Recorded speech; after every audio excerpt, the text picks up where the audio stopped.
respeito da aula número 2 do grupo 2, funções injetoras, sobrejetoras, bijetoras, função inversa e função composta.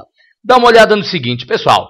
Uma função injetora, quando para cada valor de x eu tiver um único valor em y, ou seja, domínios diferentes geram imagens diferentes. Vale a pena lembrar que o gráfico de uma função injetora é um gráfico estritamente crescente ou estritamente decrescente. Dá uma olhada no seguinte. x1 diferente de x2 geram f de x1 diferente de f de x2. Ou seja, valores diferentes de x geram valores diferentes de y. Sabendo disso, a gente vai pegar e vai dizer o seguinte. Imagina uma função definida dos reais positivos nos reais. Eu vou te dizer que essa função f de x é igual a x quadrado. Pessoal, o gráfico de uma função f de x igual a x quadrado é esse gráfico que você está vendo ali, ó. Passa pela origem do sistema, é simétrico em relação ao eixo y.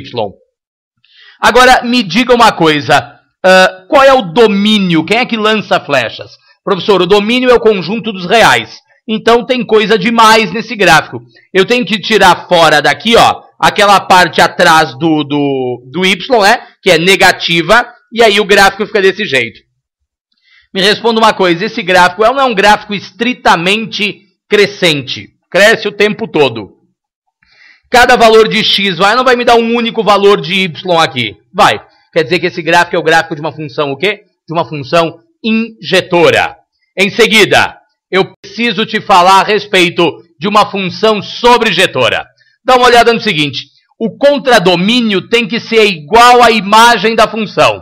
Pessoal, olha só. Imagem e contradomínio. Tem que ficar atento às informações. Dá uma olhada no seguinte. Quem é que lança as flechas nesse caso? O domínio é o conjunto dos reais. Quem é que pode receber as flechas nesse caso, que é o contradomínio? O contradomínio são os reais positivos. Eu vou te dizer que a função f de x é igual a x quadrado. Se f de x é igual a x quadrado, é o mesmo gráfico que a gente usou antes. Me responda uma coisa, pessoal. Quem é o contradomínio dessa função? Contradomínio dessa função são os reais positivos. Quem é a imagem dessa função? Onde é que tem gráfico essa função? Professor, essa função tem gráfico de 0 para cima, incluindo 0. Quer dizer que a imagem dessa função é igual ao contradomínio, e nesse exemplo que eu estou colocando aqui para ti, é igual ao conjunto dos reais positivos. Lembra, função sobrejetora tem que ter imagem igual a contradomínio. Em seguida, uma função pode ser uma função bijetora. Pessoal, para que a função seja bijetora, ela tem que apresentar as características da injetora e da sobrejetora ao mesmo tempo. Dá uma olhada aqui. Eu vou te dizer que eu tenho uma função f definida dos reais positivos nos reais positivos e que f de x é igual a x quadrado. Se nós pensarmos nesse gráfico, me diga, quem é o domínio? Domínio, que é quem lança as flechas, são os reais positivos. Se o domínio são os reais positivos, a gente vai pegar e vai considerar o seguinte, pessoal. Sendo o domínio os reais positivos, eu preciso tirar fora aquela parte atrás do gráfico ali, ó. Então, fica só a parte da frente. Me responda. Esse gráfico é um gráfico que só cresce. Então, é uma função injetora. A imagem desse gráfico são os reais positivos, assim como o contradomínio, olha lá, ó, quem pode receber as flechas, que também são os reais positivos. Quando a imagem é igual ao contradomínio, a função é sobrejetora. Quando a função só crescente ou só decrescente, a função é injetora. Se ela é as duas coisas ao mesmo tempo, então a função é uma função bijetora, ok? Então a função é uma função bijetora, não esquece. Para que uma função seja bijetora, ela tem que ser ao mesmo tempo injetora e sobrejetora. Na sequência, eu preciso te falar a respeito de função inversa. Grave o seguinte desde já. A inversa de uma função só existe se a função for o quê, pessoal? Bijetora, ok? A inversa só existe quando a função é bijetora. Como é que a gente determina a lei para que se crie uma inversa? Primeira coisa, a gente vai trocar x por y e y por x. Segundo, a gente vai isolar a variável y, vai isolar o y. Dá uma olhada. Eu tenho uma função f de x igual a 2x menos 1. Eu vou te dizer que f de x é a mesma coisa que y, igual a 2x menos 1. Vamos trocar x por y, y por x. Eu fico com x igual a 2y menos 1. Feita a troca, a gente tem que isolar o novo y. Para isolar o novo y, olha só. Menos 1 vai para lá, mais 1 fica x mais 1 igual a 2y. Isola o y acaba igual a x mais 1 sobre 2. Se isso acontece, no momento em que nós isolamos o y depois de feita a troca, a gente definiu a função inversa da função original. Quer dizer que a inversa de f é igual a x mais 1 sobre 2, ok? A função inversa da função f é igual a x mais 1 sobre 2.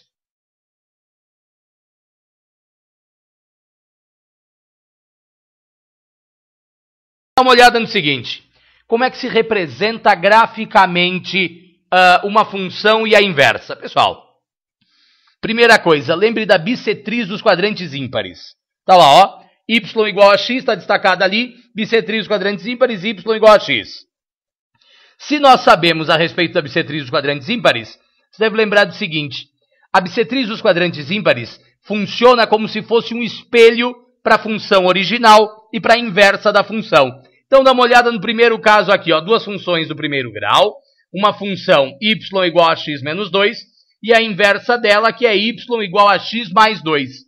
Pessoal, elas estão à mesma distância da bissetriz dos quadrantes ímpares e note um detalhe. A função y, em azul, toca x no 2, a inversa toca y no 2.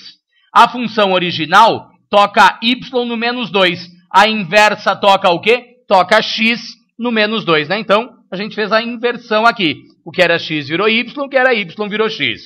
E a gente pode ter uma função em formato curvilíneo. Perceba que essas duas funções são o quê? Simétricas em relação à bissetriz dos quadrantes ímpares. Uma função e a sua inversa são simétricas em relação à bissetriz dos quadrantes ímpares, ok? Legal? Na sequência, vamos falar a respeito de função composta. Pensa só. F de x é igual a x mais 2. G de x é igual a 2x menos 1. Eu vou inventar aqui para ti que eu tenho uma função h de x, que é g de f de x, ou gof de x, né? GOF de x. O que eu estou te dizendo?